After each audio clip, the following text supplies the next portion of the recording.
More leads, more sales. Here's how right now. This is the Close the Deal podcast with Ewell Smith. If you missed the first episode of a two-part series with Lisa Laird, go back and check it out. She's going to go over she goes over 5 objections, the top 5 sales objections we all face. And she goes over the number 1 objection gatekeepers address with you in the first episode. She also shares her why, which is really compelling. She's one of the top sales trainers in the Gulf region. Make sure to go back and check out this episode. Now we're going to get started with the next 4 objections. I asked her for 5 of the top objections she faces that she sees when training people, and we're going to go over the next 4 right now. Lisa, let's go on to the next one, and the next question is going to be from the owner, and we'll just keep unpacking these because we got 4 more objections that are most common objections in this business. The next objection: can you send me an email with your services and prices? This is from I'm the decision maker now. And I want you. I don't want to mess with you right now. I want you to send me some information. Mr. Smith, thank you so much for coming out to greet me. I know you're very busy, and I can see where you'd like me to send you an email with all my services and all my prices. Is that how you sell? Is that how you would build your business? No. And I'm sorry, that's just not the way I do business. It hasn't been effective for me in the last 20 years. When we have an appointment, I'll have all those details for you. Well, what can you give me some of it right now, or anything, just the high level stuff? No, I don't send things in the email, but I'll have a great packet for you. I'll even list companies just like yours that have done business with me. It'll all be in the packet. So after our 10, 15-minute meeting, you can make a decision if you want to move forward with me. I just need to know the prices. And I'm sorry, I can't deliver the prices. We haven't had a fact-finding meeting. I'm not sure how big your company is, how many employees, if you have a second, third location. I did a little research. Again, I'd like to have that meeting because I don't want to send you a price and it could have been cheaper or it could have been more effective to your budget. I don't know anything about your company. Well, how do I know what you offer will help me? I have great solutions. They can be so affordable. And I tell you what, the last 20 years, I've had such great testimonials. I can send you a copy of my website so you can look at testimonials. But when it comes to prices and information, I have to know where your need is. If your sales team is producing effectively, great. If your sales team is not doing follow-ups and you haven't seen a great follow-up strategy, I can help there too. But again, as we're sitting here talking, we're already in this 5 minutes. Imagine if we sat down for another 10 minutes and I could really fact find your company and then we can go from there. Do you have time right now? Yeah, I do. Yes. Let's take a few minutes. All right. Let's unpack that. Yeah. I will tell you the email is very classic with an owner. COVID has done that to us because we couldn't walk in businesses. But I will tell you, I tell my sales reps, you will never send a 10-page PDF of your services and your rates. We don't do that because at the end of the day, that's not how he built his business. And when I say that remark I gave you, is that how you sell? They usually laugh. I'm at it. So the next question is, and this is again for the decision maker, and this is the third most common objections you hear in sales. I am not interested in what you have to offer. So you're not interested in something that has solutions, affordability that could make your business more effective? I have everything. I think I'm doing just fine right now. So, and you're sure about that so that you don't have any type of headaches right now falling on your plate? Because I know in sales, we got to have constant growth to keep you in business. Are you sure that your sales team has an effective follow-up system and you're not just paying them a salary or an hourly fee and they're not delivering? Again, I just want 10 to 15 minutes to give you a direction on how this can help your company. Go ahead. Yeah, we have a system. We have a system that seems to be working pretty good. My team does really good with that. And you know what? That is a great great thing to hear. I love companies that have a system. But I will tell you, you look like the type of business owner that doesn't stay put. You grow. You love to grow and you love to get better. I have a system that actually I've just developed the last 6 months that has helped companies just like yours that had a constant system. It actually increased their sales.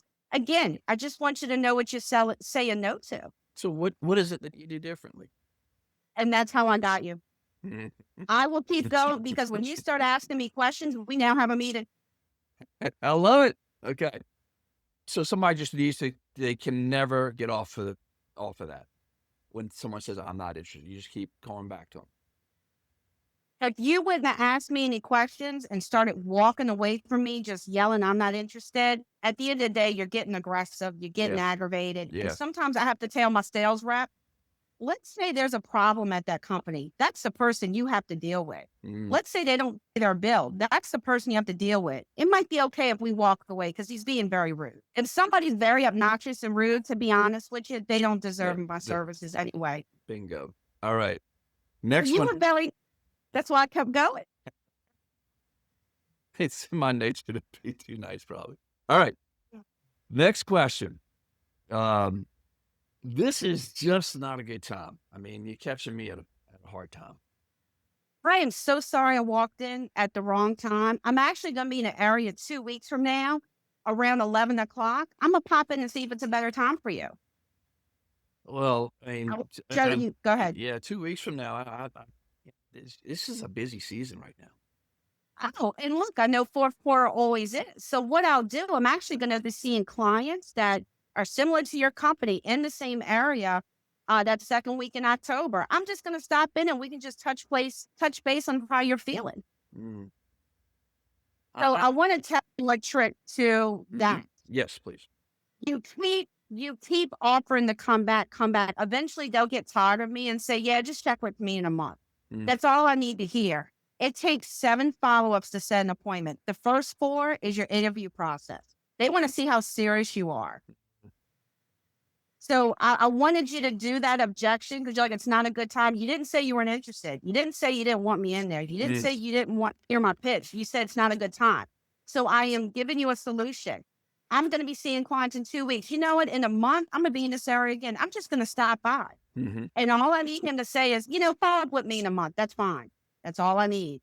Your job as a sales rep is to build your follow-up system. When you're making appointments, look, the chances of you having 20 appointments in a day is not accurate. You might get 2 extra follow-ups.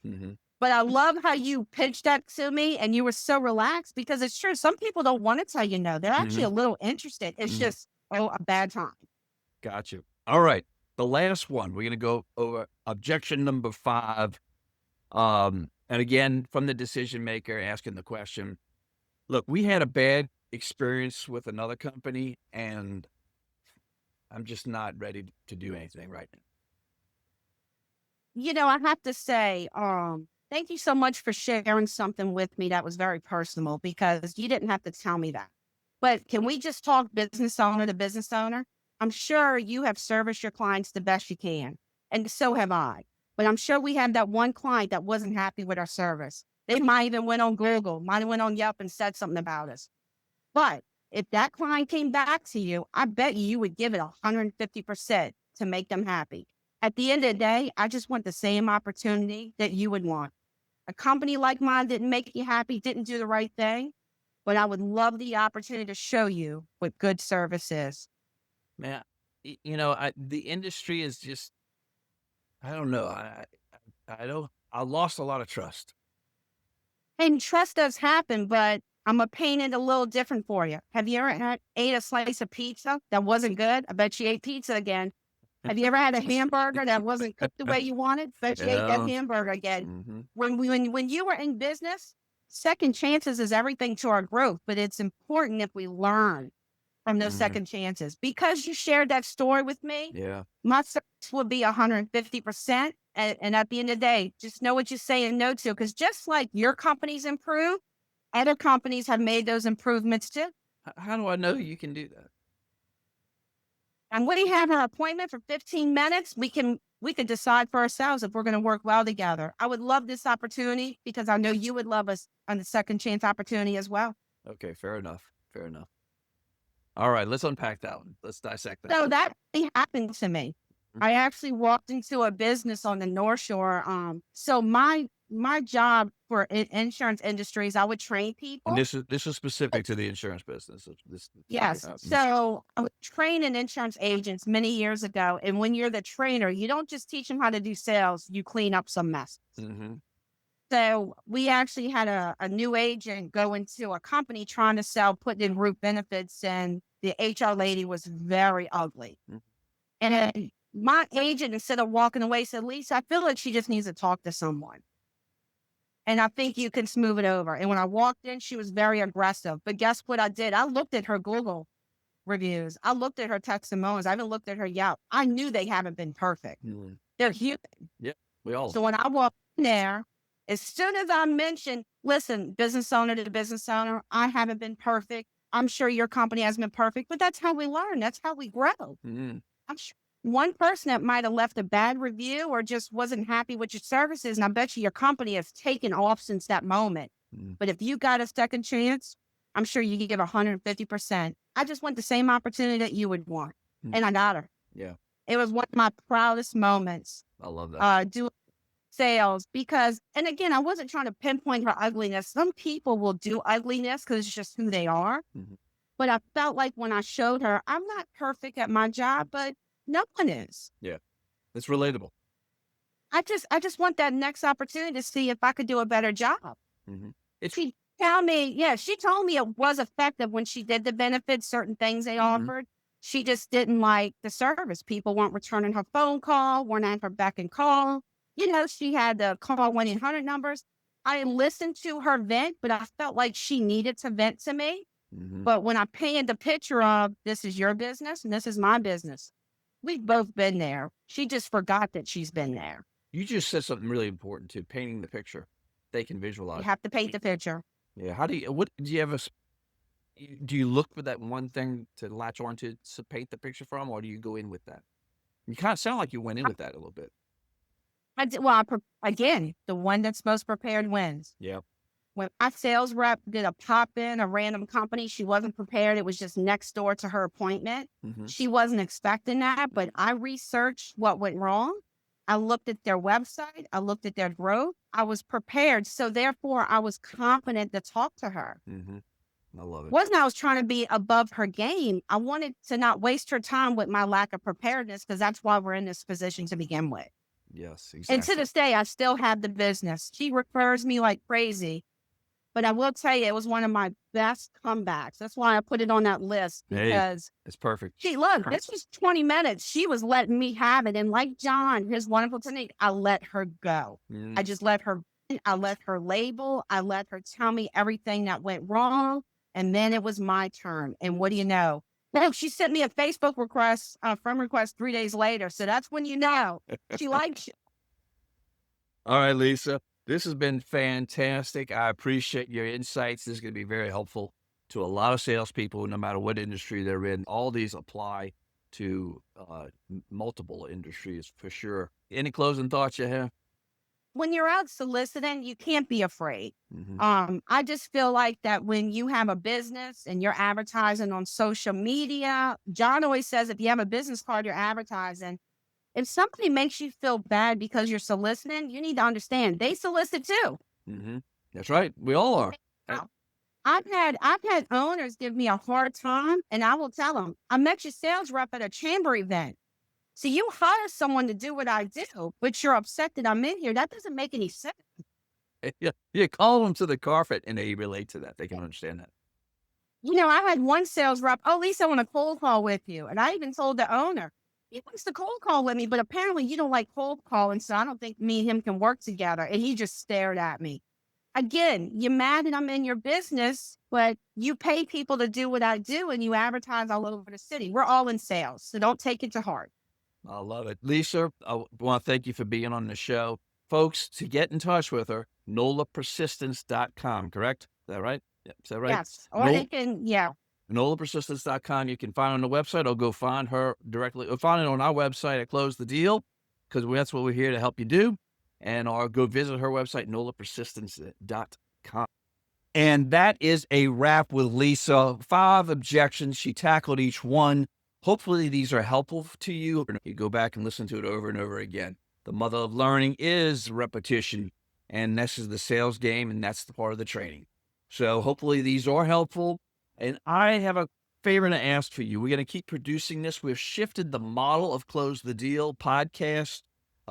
Prior, we were talking to mostly franchisors and entrepreneurs. Now we're going to really speak to solving the problem for salespeople and entrepreneurs trying to drive more leads and sales for their businesses. So that's what the purpose of this 101 episode and those going forward will focus on that. How can we serve you? If you have any suggestions, please let us know. And where I could use your help, much appreciated, is to share this, like this, comment. All those things will help us grow the show, grow the community. And you know the drill. If you're sticking around this long, you truly are one of the closers. I would put you in the top 1% of closers. Be intentional and make today a great day. Take care. Bye-bye.